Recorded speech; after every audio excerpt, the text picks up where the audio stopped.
ശരത്ത്, ഇന്ന് നമ്മൾ തുടർച്ചയായി വെള്ളാപ്പള്ളി നടേശൻ നമ്മുടെ റിപ്പോർട്ടർ റാഹിസ് റഷീദിനെ അധിക്ഷേപിച്ച് സംസാരിക്കുകയായിരുന്നു.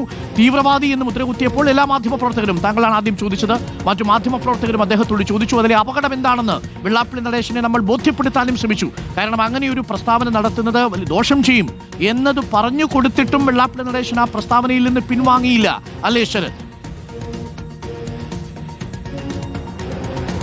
അരുൺകുമാർ, അത് തന്നെയാണ്. അതായത് ഇന്നും നിലവിട്ട് തന്നെയാണ് ഇത്തരത്തിൽ വെള്ളാപ്പള്ളി നടേശൻ മാധ്യമങ്ങൾക്ക് മുമ്പിൽ പ്രതികരണം നടത്തിയത്. ആദ്യം ഈ ശിവഗിരിയിലെ സംഭവത്തിൽ ഒരു സത്യാവസ്ഥ തുറന്നു പറയാനുണ്ട് എന്ന് പറഞ്ഞായിരുന്നു വെള്ളാപ്പള്ളി നടേശൻ മാധ്യമങ്ങൾക്ക് മുമ്പിൽ വാർത്താ സമ്മേളനം തുടങ്ങിയത്.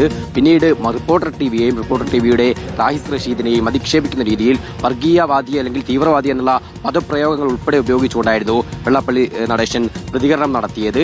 ഇത് മാധ്യമപ്രവർത്തകർ, അതായത് ആദ്യം നമ്മൾ ഉൾപ്പെടെ ഇക്കാര്യങ്ങൾ ചോദ്യം ചെയ്തു. എന്ത് അടിസ്ഥാനത്തിലാണ് തീവ്രവാദി എന്ന് പറയുന്നത്? അന്ന് ആ സമയത്ത് അദ്ദേഹം പറഞ്ഞ മറുപടി MSF-കാരനാണ്, അതുകൊണ്ടാണ് താൻ പറയുന്നത്. അങ്ങനെ അതിന് തുടർന്ന് നമ്മൾ വീണ്ടും ചോദ്യം ചോദിച്ചു. അതായത് MSF-കാരെല്ലാം തീവ്രവാദിയാണോ എന്നുള്ളതായിരുന്നു മറിച്ചുള്ള ചോദ്യം.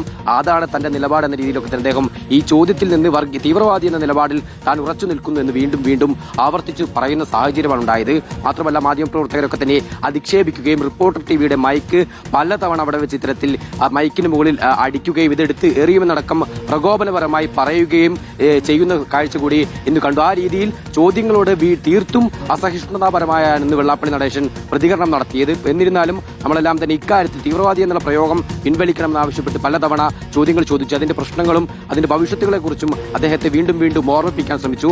പക്ഷേ അത്തരത്തിലൊരു തിരുത്തലിന് അദ്ദേഹം തയ്യാറായില്ല എന്നുള്ളതാണ് നമ്മളെ ഏറ്റവും കൂടുതൽ നമ്മളെ ചിന്തിപ്പിക്കുന്നതുമായ ഒരു ചോദ്യം. അതാണ് അപ്പോഴും അദ്ദേഹം തിരുത്താൻ തയ്യാറാവുന്നില്ല.